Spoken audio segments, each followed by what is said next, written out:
It's right around 11 a.m. on Wednesday, February 14th, 2024. And I keep having to make videos about the craziest stuff that you could possibly experience or encounter in such a tiny living space as this one without ever having to leave the unit. And a lot of this stuff happens because my landlord, the Greenville Group, is choosing to house and reportedly sponsor a career criminal, psychopath, sex offender, and according to her handlers at the Greenville Group, a really talented hacker who can get into anything, according to Oleg Aliseyev, the property manager, named Jasmine Irizarry. I've lived next door to Ms. Irizarry for 9 of the last 10 and a half years. She spent most of the last 10 and a half years sitting directly behind this wall in the bathroom of Unit 78. She legitimately lived and was housed in Unit 78 directly behind this wall, which is her bathroom, again, for 9 of the last 10 and a half years. She continues to be housed by the Greenville Group and by Mr. Aliseyev somewhere in this building. But according to Greenville management, she was moved out of Unit 78 sometime in 2022, is what they told me. And that unit has been deliberately kept permanently vacant and empty for reasons that I don't understand for the last year and a half. It's a large front-facing unit with its own bathroom. And there is a housing crisis in Boston, especially for affordable housing such as this. I mean, the rent on this place, the full market value rent that I've always paid out of pocket, is less than $1,000 a month. Okay, I mean, I have my own bathroom, so maybe I get charged a bit more. I've always paid my rent out of pocket, full wages. I never received Section 8. And before the pandemic, I never received any kind of external third-party assistance for my rent. I've always paid full market value for this unit. So the unit behind this one is probably the same exact cost that the landlord could be charging legitimate renters. Instead, they've been keeping that unit, Unit 78, completely vacant, aside from a few weeks this past summer when they had their maintenance manager staying there a few days a week. And since then, nobody has been in there.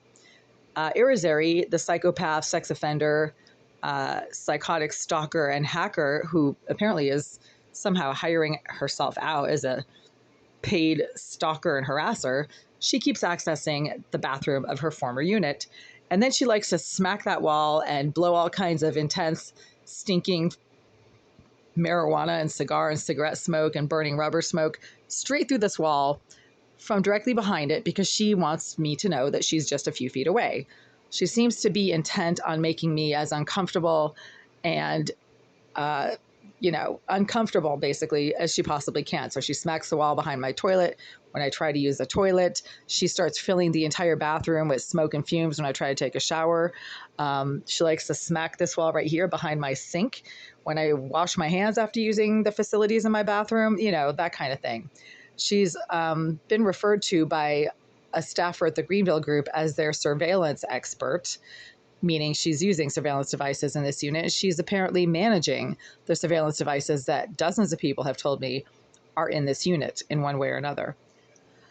I started having to tape up my fridge sometime, within the last year because I would, leave, be gone for the day, be at work or whatever, and come home and find that food that I had just purchased. Often it's like yogurt and candy and, yummy stuff would suddenly make me really, really sick within like a minute of ingesting it. Anyone who knows anything about food poisoning and, chemical contamination knows that food poisoning, such as salmonella, listeria, other types of bacteria, takes several hours to make you sick. So even if you eat like a contaminated piece of chicken that has salmonella on it, you're not going to get sick for a couple of hours because the bacteria need to develop and grow in your system before they start making you violently ill. Chemical poisoning is instant. You start getting sick from ingesting a toxic chemical within, again, a minute or two of ingesting it. And this bag of it's Starburst. I've had 3 or 4 of these. I didn't eat this one because they suddenly started making me really sick within, I'd say, a minute. of ingesting these little Starburst candies. Really, really sick, like stabbing pains, super bad stabbing pains, under the rib cage on the right side. It's a bunch of stabbing pains, basically, and cramping, but no vomiting, no nausea, just a lot of stabbing pains, really, really bad stabbing pains. So that's a chemical. How does anybody contaminate a bag of Starburst? Especially since I actually had taped up the bag. So this is a piece of tape right here. The bag was actually wrapped up like this, and I had wrapped the piece of tape around it. So basically, the bag was, in my mind, kept safe from contamination by having a piece of duct tape wrapped around it like this. So if anybody tried to do anything to it, they'd have to unwrap the duct tape, right? Wrong. I have reached my hand into this bag, and this entire corner right here is soggy with some kind of liquid that is only in this corner. There's no liquid over here. There's no liquid at the top where you would expect if somebody was, injecting something, they would start with the top of the bag.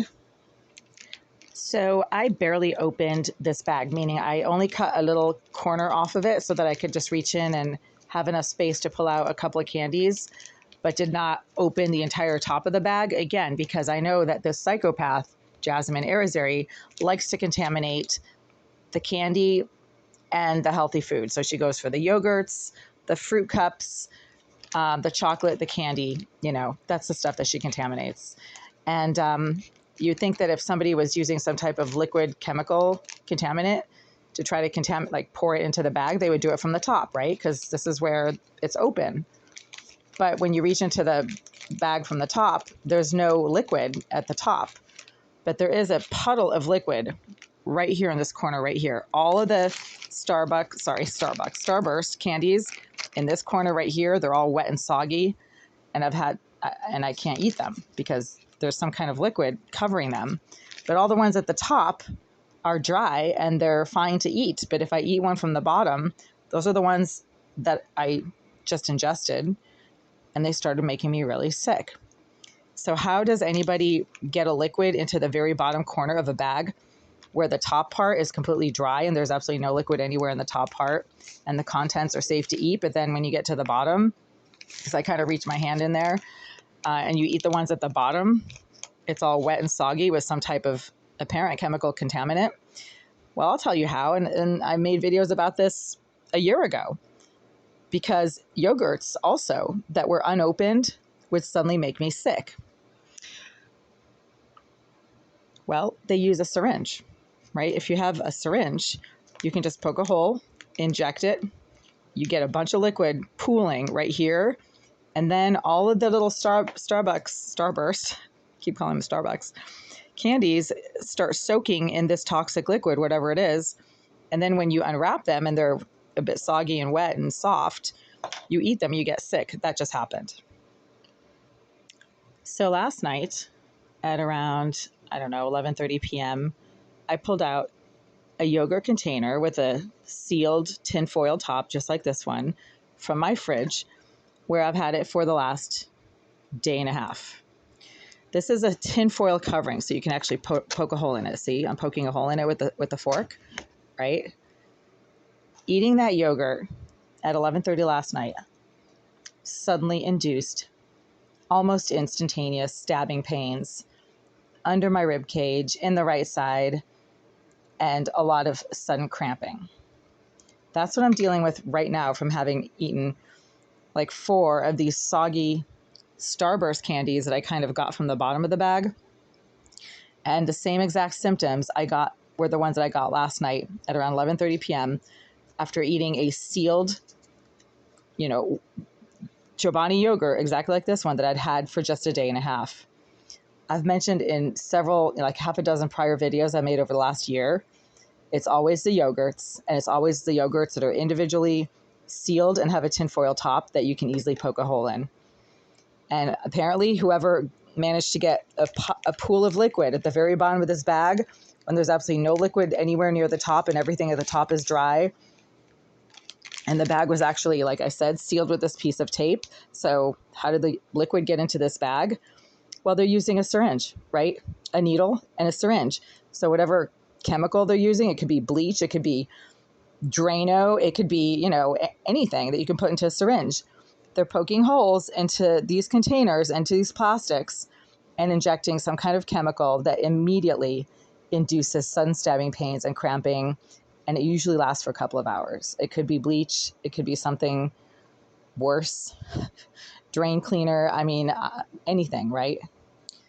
Any kind of chemical that is not made for ingestion, for eating or drinking, can make you really sick. And that just happened just now. And this is exactly what was happening a year ago before I started taping up my fridge.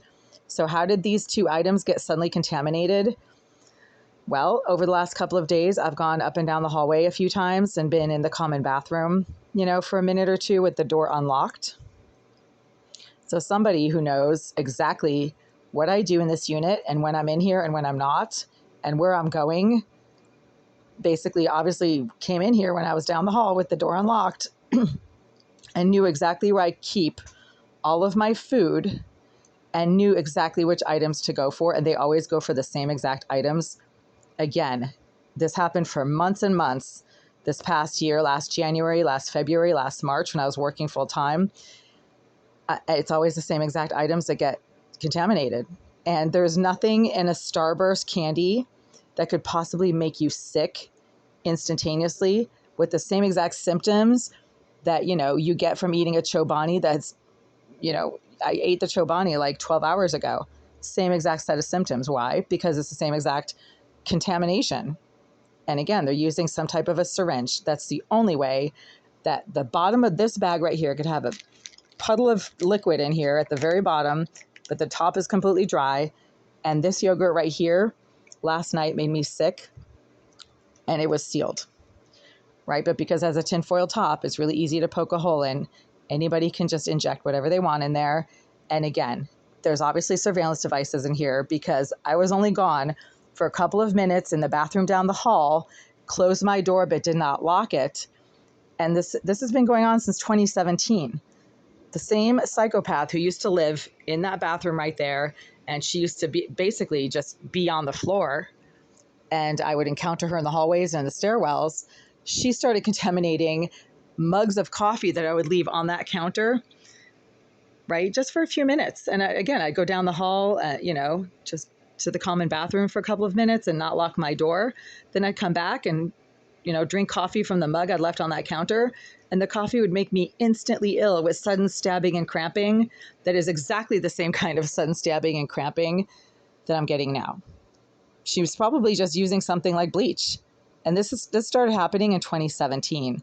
So this predates the presence of all the other tenants on this floor and even the thug below in 76 who, you know, I physically witnessed entering this unit several times over the last year. But I don't think it's a thug below because I was not gone down the hall long enough this past night and yesterday for the thug below to be able to run up the stairs, get in here, you know, open my fridge, inject something into the yogurt and into the Starburst, and then get out before I had a chance to come back. But Irizarry has been doing this for years. It's been happening for years, and it's exactly the same set of symptoms, meaning she's been doing this to like my mugs of coffee and my yogurts and my candy since 2017. So that's how you know it's that person. It's nobody else.